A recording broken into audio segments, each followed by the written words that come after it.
Para entender la arquitectura griega, es importante comprender el contexto cultural de la que se deriva. En la mitología griega, de la unión de dos titanes, Rea y Cronos, nacen los dioses olímpicos. Los más importantes son Deméter, Poseidón, Hades, Hera y Zeus. Es muy interesante investigar la mitología en cada caso para entender cómo la arquitectura religiosa se adaptó a ella. Una arquitectura diseñada meticulosamente para ser el lugar de encuentro entre los dioses y los humanos. En la ladera sur del monte Parnaso se construyó el centro de peregrinación más importante de la cultura griega, el santuario de Delfos. Custodiaréis mi templo que será rico en tesoros y honrado por muchos hombres, y conoceréis los pensamientos secretos de los dioses inmortales. Con estas palabras, Apolo, hijo de Zeus, adoptando la forma de un delfín, se apareció a unos marinos cretenses y les ordenó que le construyeran un santuario en la Focia, justo en el mismo lugar donde habitaba la serpiente Pito. Delfín en griego se dice Delfos, por eso el lugar lo llamaron Santuario de Delfos, es decir, Santuario del Delfín. ¿Por qué precisamente en este lugar? En el monte Parnaso, en el claro de un bosque de laurel, estaba la fuente Castalia. En ella se reunían las musas del canto y de la poesía. Apolo tocaba la lira y los dioses cantaban. Por allí me rodeaba la serpiente Pito, lo que al parecer incomodaba bastante tan animadas reuniones. Apolo decidió resolverlo, se enfrentó a la serpiente y la mató.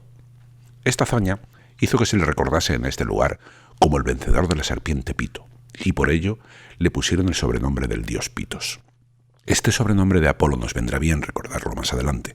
Ahora lo interesante es ver ese lugar favorito de los dioses reconquistado por Apolo Pitos como el núcleo que da origen al santuario. En realidad son dos santuarios, el de Apolo y el de Atenea, las deidades más veneradas en toda Grecia y que de alguna manera daban cobertura a ambos sexos. Entre estos santuarios está la fuente Castalia, la que se piensa que se utilizaba para purificarse en sus aguas antes de entrar al santuario de Apolo. El santuario se organiza a lo largo de la pendiente. Una vez atravesada la entrada, un camino asciende serpenteando por la ladera entre pequeños templos representativos de cada ciudad-estado, llamados los tesauroi, o tesoros. Su nombre, sin duda, tenía que ver con el contenido que custodiaban, generalmente ofrendas al dios.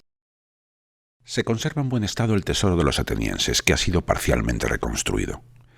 Vemos que es un templo sencillo, áptero, próstilo y nantis. Un perfecto orden dórico con la sucesión de triglifos y metopas en el friso del entablamento. A pesar de su modesto tamaño, las proporciones y la calidad de la talla del mármol son excelentes.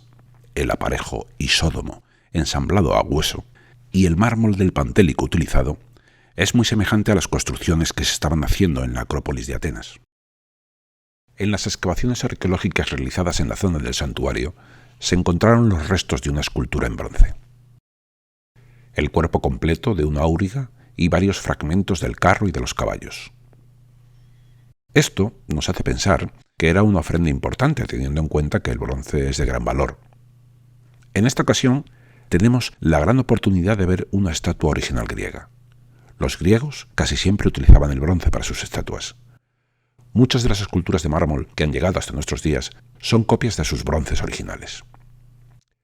La anatomía del auriga está muy bien reflejada. En el brazo se pueden apreciar no solo la musculatura, también se distinguen perfectamente los tendones y las venas. Restos de pintura en la cara nos recuerdan que las esculturas estaban totalmente pintadas, buscando acercarse lo más posible a la realidad. Aquí podemos ver un listado elaborado por Leonardo Benévolo de gran parte de las construcciones que componían el santuario. Después de esta primera zona de tesoros, se llegaba al gran templo de Apolo. En una cueva, detrás de la cela, estaba el aditón, literalmente lugar donde no se puede pasar. Dentro se guardaba el onfalos, el ombligo del mundo, la piedra que se tragó Cronos, el padre de Zeus y abuelo de Apolo. La sibila del templo de Pitos, la pitonisa, entraba en el aditón, masticaba hojas de laurel y respiraba el aire que salía de una grieta en la roca, de donde emanaba el espíritu de los dioses. Después de todo este ceremonial, lanzaba sus augurios. Unas frases confusas que los sacerdotes debían interpretar. El oráculo de Delfos era muy importante no solo para los griegos, los romanos también lo utilizaron. Sus augurios gozaban del máximo prestigio. Siguiendo pendiente arriba, inmediatamente después está el teatro. La situación en ladera, el gran templo justo detrás del proskenion, la apertura al valle. Todo se combina para que el espectador disponga de un espectáculo sublime. La vista abierta al valle con el camino de llegada, el santuario de Atenea Pronaia, la fuente Castalia, todo compone una secuencia tan bien diseñada que contemplarla desde tu asiento produce la sensación plena de encontrarte en un lugar verdaderamente sagrado. Los griegos no utilizaban ninguna estructura especial para construir sus teatros, aprovechaban la pendiente natural del terreno. Cuando ves dónde se construyeron, parece que el sitio ya estuviera ofreciendo esas condiciones naturales idóneas para que allí se posara un teatro. Gracias a ello, los teatros griegos se conservan bastante bien. Ningún desastre natural o ataque del enemigo podría terminar con sus piedras en el suelo, porque ya están en él. Uno de los teatros mejor conservados es el de Epidauro. Vamos a utilizarlo para comprender mejor cómo funciona un teatro griego. Los turistas, cuando llegan a Epidauro, se sitúan en el centro de la orquesta y dejan caer una moneda. El tintineo al chocar con el suelo puede escucharse claramente desde cualquier punto de las gradas. Esto causa una gran admiración hacia los constructores griegos, porque esto es justo lo que un teatro necesita, que se escuche bien desde todos los asientos. ¿Por qué ocurre esto? Es muy sencillo, su geometría semicircular favorece la acústica. El sonido se propaga de forma esférica. La voz que se proyecta desde la orquesta llega directamente a cada espectador con toda la claridad, ya que no ha rebotado en ningún lado durante su recorrido. Su trayectoria es limpia y recta para todos. Esto habría sido un motivo suficiente para considerar que el que diseñó el modelo era sin duda un buen arquitecto, pero la forma circular tiene otra ventaja fundamental. La sencillez geométrica del círculo es muy útil para el replanteo de toda la construcción. Desde un solo punto, y atando una cuerda a él, pueden situarse todas las gradas sobre el terreno. El círculo no solo favorecía la acústica, también facilitaba enormemente su construcción. El espectador se distribuía por el koilon o graderío y accedía a través de los diazomas o pasillos hasta llegar a su fila. Los actores accedían desde el nivel inferior directamente a la orquesta atravesando los párodos, lo que hoy llamamos los hombros del escenario. La orquesta era un recinto circular y plano donde se hacían las representaciones. El proskenion y la escané hacían de respaldo a los actores y de cierre de perspectiva visual para el espectador.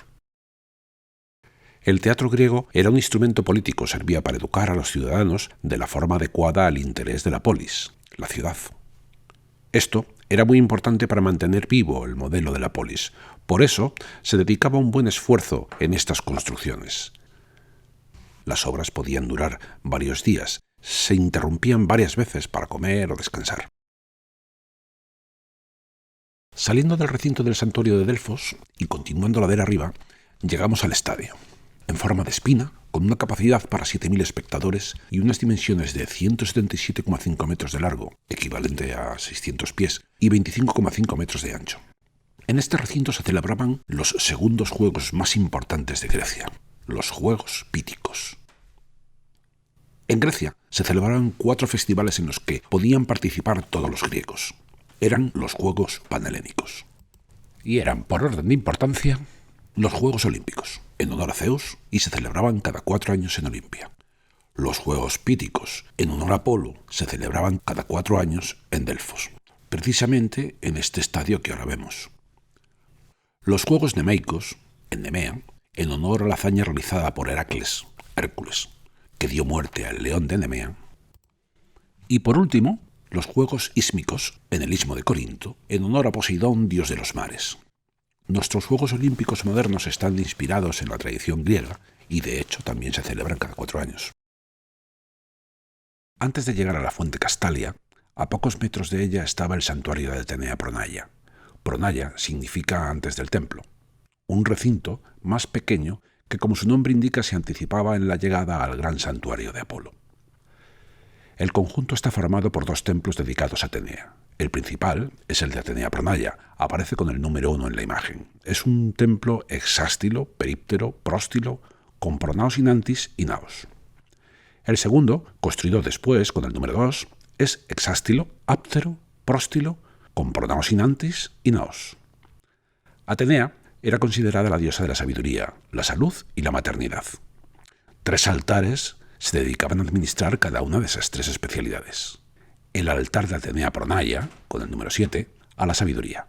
El altar de Atenea Higía, el 8, a la salud. Higiene deriva de la palabra higía.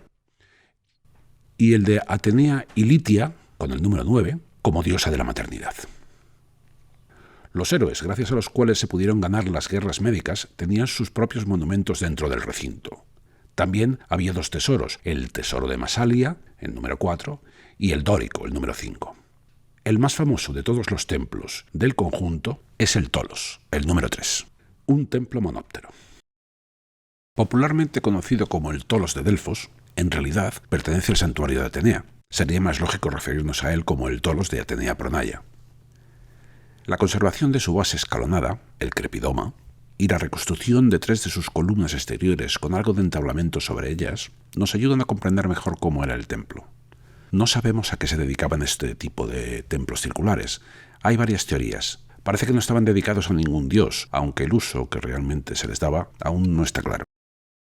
Las 26 columnas exteriores son de orden dórico, mientras que las 14 interiores son de orden corintio. Esta combinación de órdenes distintos dentro de un mismo templo no era tan extraño, ya lo habíamos visto en otras ocasiones. No se trata de ninguna contradicción entre órdenes, por el contrario, es un juego compositivo aceptado y que añade más interés al resultado. Observando la evolución de la escultura griega desde el período arcaico, 600 a.C., hasta el principio del período clásico, 480, vemos que en poco más de 200 años se produce una depuración considerable de las formas. Desde la representación hierática inicial, más esquemática, casi egipcia de los primeros curós, se va evolucionando hacia una figura mucho más fiel a la realidad, a una figura humana que busca las proporciones estéticas ideales. De forma parecida lo podemos observar en la arquitectura si comparamos, por ejemplo, la evolución de una columna dórica dentro de este mismo periodo. En ambos recorridos, el uso de proporciones más elegantes coincide con la influencia de Pitágoras. La escuela pitagórica investigó las relaciones numéricas para que sus proporciones fueran bellas. Aristóteles recogerá este esfuerzo en su definición de la belleza como la adecuada relación entre las partes y el todo. Esta forma de pensar se fue aplicando a la producción artística. La escultura, la arquitectura y la música se redefinieron progresivamente para ajustarse a esas relaciones métricas armónicas. En la escultura se desarrolló el concepto de canon, que literalmente significa regla. El canon establece un conjunto de relaciones métricas que deben cumplirse. Aquí vemos cómo en el Doríforo, Polícleto determina que el cuerpo debería tener la altura de 7 cabezas. Esto es el canon de Polícleto. Si ahora medimos el Apoxiomeno, vemos que Lisipo esta vez determina que el cuerpo debe tener 7 cabezas y media. Nos propone un canon más estilizado aún que el de Polícleto. Al final, lo que el canon determina es la belleza patrón, y este concepto irá evolucionando con el paso del tiempo. Aquí podemos ver algunas de las reglas que se aplican en el orden dórico. Todas las partes tienen una medida concreta, que además está referida al módulo M. Por ejemplo, vemos que la cornisa es 1 vez y media al módulo, que el entablamento son 4 módulos, e igual ocurre con el resto de las medidas. El módulo era exactamente el ancho de la columna medida en su parte inferior sobre el estilóbato. De esta forma, se puede variar el tamaño del templo, es decir, puedes hacer un templo pequeño o muy grande, pero si cumples el canon, se mantendrá la proporción entre las partes. El culto griego a la belleza de la anatomía humana encontraba su tema principal en la estatua votiva. Cuando un atleta ganaba una prueba importante, se le hacía una estatua en conmemoración de su victoria. Esta escultura que vemos es el Apoxiomenos. Se cree que es una copia romana de un bronce original atribuido a Lisipo.